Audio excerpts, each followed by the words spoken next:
Salut les bricolos! Aujourd'hui on va fabriquer la lisse basse, je sais pas si ça s'appelle comme ça, le bout de bois que je vais poser sur la semelle en béton armé là, je vais le poser sur flanc, lui, pour pouvoir ensuite poser dessus les solives.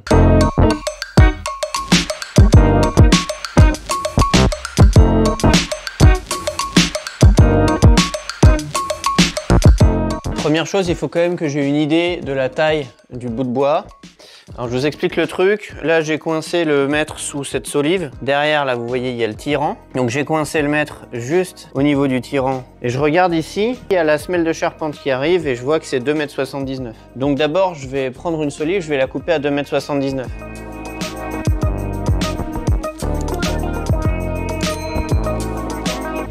Ensuite, je vais l'installer en surélevant en mettant des cales pour la poser bien comme il faut ici, pour dessiner la forme ici. Parce que le meilleur moyen de ne pas se tromper, c'est de ne pas mesurer. Je pense que ce sera beaucoup plus précis que de prendre des mesures et ensuite d'aller reporter les mesures dessus et de redécouper.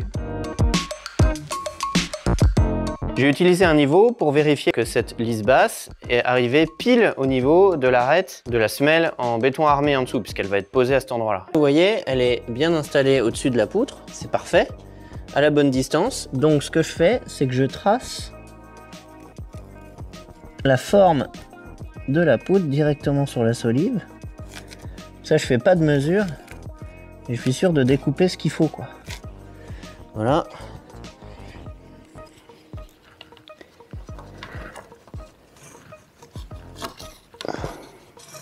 Donc là, normalement, je devrais avoir une découpe parfaite.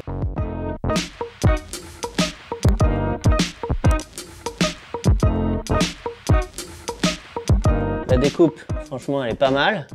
Hein, ça épouse bien la forme de la poutre. Elle est bien plaquée le long de la semelle en béton armé. Et puis là, il me reste plus qu'à passer un tout petit coup ici, vous voyez.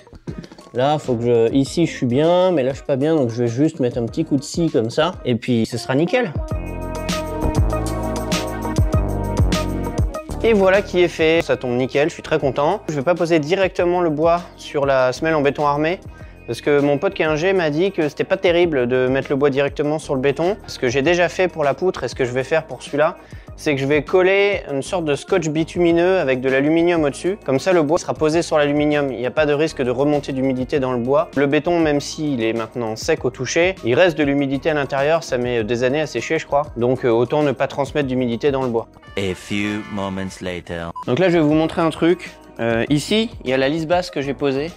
Et le problème, c'est que ce bout de bois est un peu vrillé. Alors je me souviens plus si elle l'était déjà quand je l'ai découpé, je crois pas. Le bois continue à sécher, même si ce bois-là était déjà du bois d'œuvre et j'avais vérifié, il était bien en dessous de 18% quand je l'ai reçu. Mais peut-être qu'avec l'humidité de la pièce, là il y a eu beaucoup d'orage, l'air était humide, ou alors peut-être qu'en continuant à sécher, il a commencé à bouger. Bon, quoi qu'il en soit, la pièce qui est là est un peu vrillée, c'est-à-dire qu'elle est posée là-bas sur la semelle en béton armé en étant parfaitement plate. Mais ici, il y a un écart, je dirais, au moins de 1 cm. C'est-à-dire que, pour exagérer, la pièce de bois est bien droite là-bas, elle est comme ça, et ici, elle est comme ça. Donc, soit il va falloir que je refasse une pièce de bois en trouvant une solive qui est bien plate, mais ça m'embête un peu parce que ça me fait perdre une solive, et puis en plus, il faut que je refasse toutes les manips qui étaient quand même assez longues. Et donc avant de faire ça, je vais tester un autre truc. Je vais essayer de mettre des goujons d'ancrage comme ça et de contraindre au maximum le bois en espérant que ça me fasse rattraper ce centimètre là. Parce que le problème, c'est que vous voyez, la solive là, elle est posée ici. Là, il y a un jour, forcément, puisque ce bout de bois n'est pas plat. Donc ça veut dire que du coup, cette solive, elle est trop haute par rapport à ce que j'avais calculé. Ça, c'est le premier problème. Et le deuxième, c'est que en appuyant dessus, ça fait quand même un peu bouger la lisse basse en dessous. Donc là, très peu, parce que je suis pas très lourd. Mais quand on aura fait le plancher, si je laisse ça comme ça, je pense qu'à cet endroit-là, quand on marchera, ça va grincer. Puisqu'il y aura un mouvement. Et ça m'embête aussi. Je vais utiliser des forêts de 12, un forêt bois de 12 et un forêt béton de 12. Donc faut pas que j'aille avec mon forêt bois dans le béton parce que sinon je vais l'éclater. Donc le premier truc que je vais faire,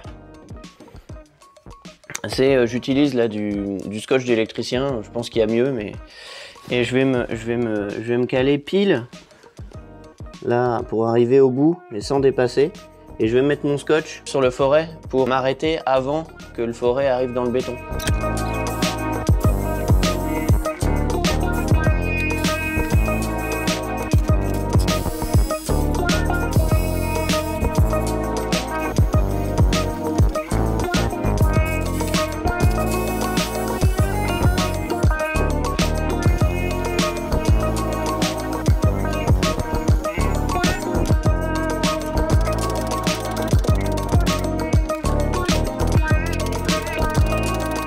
J'ai décidé d'installer les goujons d'ancrage petit à petit en partant de l'endroit le moins déformé de la lisse basse, afin de la redresser au fur et à mesure.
Parfait, cette solution fonctionne. Maintenant, on va pouvoir installer les solives. La solive qui est proche du mur, je l'ai posée sur la lisse basse et là, elle n'arrive pas jusqu'au bout. Donc je peux pas l'empocher. Ou alors, je peux l'empocher, mais j'aurai vraiment très peu d'appui sur la lisse basse. Je trouve ça pas terrible. Donc, je fais un gros trou dans le mur là, j'empoche cette solive, je fais un chevêtre, paf, qui va être empoché dans le mur par ici. Pour savoir à quel endroit j'allais positionner celle-ci, j'étais obligé d'installer toutes les solives d'abord, puisque j'utilise ça pour être sûr de tomber bien parfait. Donc j'installe la première, après je prends tous mes écarts, ensuite je fais mon trou dans le mur pour installer ces deux-là. Celle-ci, elle sera donc fixée dans le mur, et comme le mur est comme ça, et bien celle-ci qui fait 3 mètres, là elle est enfoncée de plus de 10 cm dans le mur, et elle est posée de plus de 10 cm sur la lisse basse. Donc c'est bon, j'ai un appui qui est correct. Et je vais donc accrocher ici une pièce de bois, un chevêtre, qui va aller tout droit comme ça et qui va être empoché dans le mur là derrière. Bon, ça y est, on a fait un gros boulot sur cette partie. Vous voyez, ces deux solives là sont maçonnées dans le mur. On a fait un énorme trou, on l'a rebouché, on a tout remaçonné nickel. Et elles sont évidemment au bon anthrax. Et on en a profité aussi pour attacher celle-ci avec un sabot vraiment au ras du mur pour que le poids soit plutôt porté par le mur ici que par la solive. Et cette solive là, j'ai fait un trou dans le mur là parce qu'elle va être aussi maçonnée dans le mur. Ensuite, on va maçonner cette partie là-bas, donc reboucher, remettre des pierres, remettre du mortier comme d'hab quoi. On va pouvoir ensuite installer des sabots sur cette solive pour mettre des nouvelles solives qui vont être posées sur la lisse basse ici.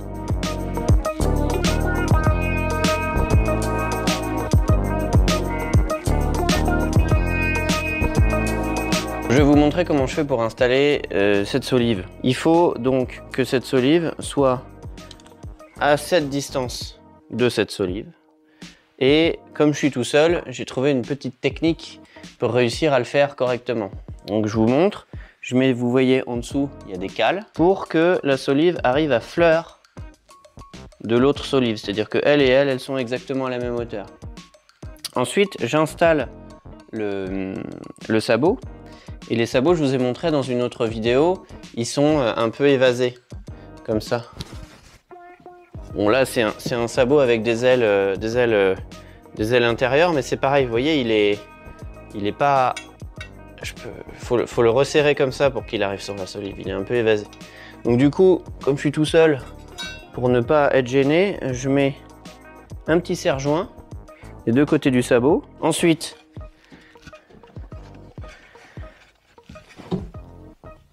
je mets le gabarit que je cale vraiment au niveau du sabot. Une fois que j'ai fait ça, je prends les vis et je vais en fixer quelques-unes. J'avais expliqué dans une autre vidéo, je fais des vissages partiels. Donc ça veut dire qu'il faut mettre toutes les vis qui sont vraiment à côté du flanc, là, comme ça, des deux côtés. Bon, celle-ci, elle m'a servi juste à la positionner. Pour l'instant, je la laisse là. Si jamais j'ai pas assez de vis, je la récupérerai. Et puis ici, c'est une vis sur deux, sur les côtés. Mais pour l'instant, je vise pas encore les côtés. Parce que si jamais j'ai besoin de ressortir cette solive pour une raison X ou Y, s'il faut que je déplace ou quoi, le sabot sera placé, mais la solive, je peux encore la bouger. Il ne reste plus qu'à faire la même chose pour les 3 autres solives. Et cette partie de plancher sera terminée. J'espère que cette vidéo vous a plu. Si c'est le cas, n'oubliez pas les pouces en l'air, les commentaires, le partage. Bref, vous connaissez. Et moi, je vous dis à la prochaine.